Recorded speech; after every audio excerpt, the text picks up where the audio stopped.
बारिश तेज हो रही थी, हर बूंद जैसे जमीन पर कोई कहानी लिख रही थी। आसमान से गिरती बारिश की आवाज दिल की धड़कनों में घुल गई थी। दुनिया धुंधली दिख रही थी, हर चीज धुंध और पानी में लिपटी हुई, जैसे सब कुछ अपनी असलियत छुपा रहा हो। बस मैं था, मेरी तलवार थी और मेरा भाई था। उस पल में बाकी सब गायब हो गया था, सिर्फ हम दोनों और वो फैसला जो लेना था। मेरा हाथ कांप रहा था, तलवार की मूठ पर पसीना और बारिश की बूंदें एक साथ बह रही थीं। मैं एक ऐसे हुक्म के बीच फंसा था जिसे मैं मान नहीं सकता था, और एक ऐसे प्यार के बीच जिसे मैं धोखा नहीं दे सकता था। दिल और जिम्मेदारी के बीच जंग चल रही थी। रोहन मेरे सामने खड़ा था, निहत्था था, इंतजार कर रहा था, दुश्मन की तरह नहीं बल्कि मेरे जुड़वां भाई की तरह। उसकी आंखों में डर नहीं, भरोसा था। ऑर्डर इसे किस्मत कहता था। हम में से एक को दुनिया के संतुलन के लिए मरना होगा, जैसे हमारी जिंदगी किसी और की कहानी का हिस्सा हो। लेकिन उसे देखते ही मुझे बस मेरा भाई दिखा, वो अंधेरा नहीं जिससे वे डरते थे। उसकी मासूमियत और हमारा बचपन मेरी आंखों के सामने घूम गया। उस तूफान में मैंने सोचा, असली राक्षस कौन था यहाँ? क्या वो हालात थे या हम खुद? उस रात बारिश के शोर में मैंने पहली बार अपने दिल की आवाज सुनी। हमने अनाथ के रूप में शुरुआत की थी, बस समीर और रोहन, दो मासूम भाई जिनके पास एक दूसरे के अलावा कोई नहीं था। बारिश की रातों में हम एक दूसरे का हाथ थामे रहते, डर और उम्मीद के बीच झूलते, हमेशा साथ, इशारों में बात करते हुए। हमारी अपनी एक भाषा थी जो सिर्फ हम समझते थे, एक चुपचाप बंधन जो हमें बाकी दुनिया से अलग करता था। ऑर्डर ने हमें ले लिया, मकसद का वादा किया, लेकिन बदले में हमारा बचपन छीन लिया।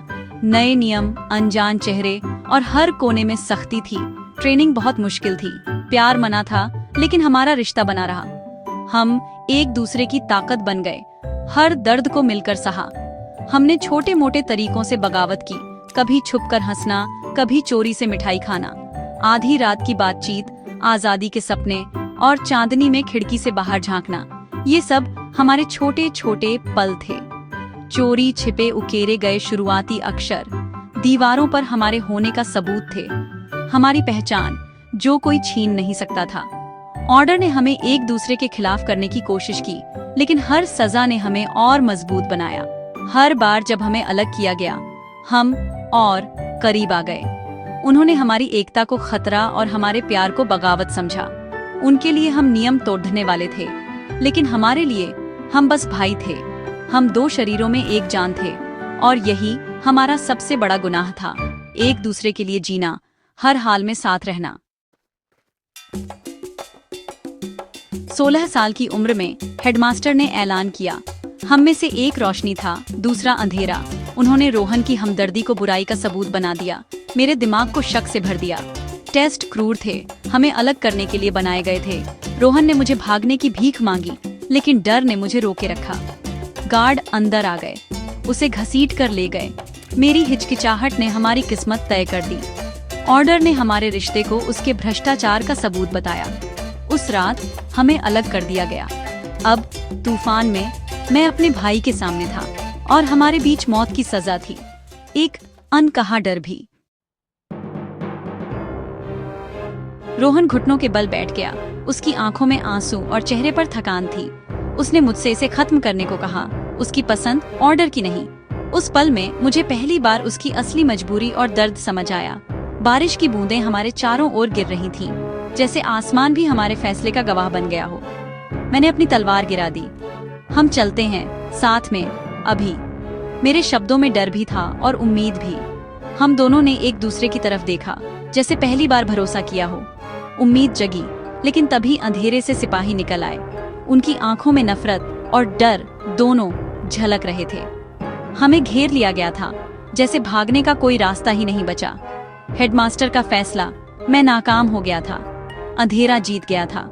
उसकी नजरें मेरे दिल में चुभ गईं, जैसे उसने मेरी सारी कोशिशों को नकार दिया हो। सिपाहियों ने हमला किया, रोहन के लिए नहीं, बल्कि हम दोनों के लिए।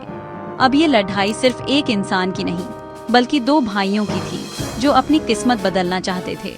रोहन शांत खड़ा रहा, और उसने काली ऊर्जा की एक लहर छोड़ी, जिससे हमारे दुश्मन बिखर गए।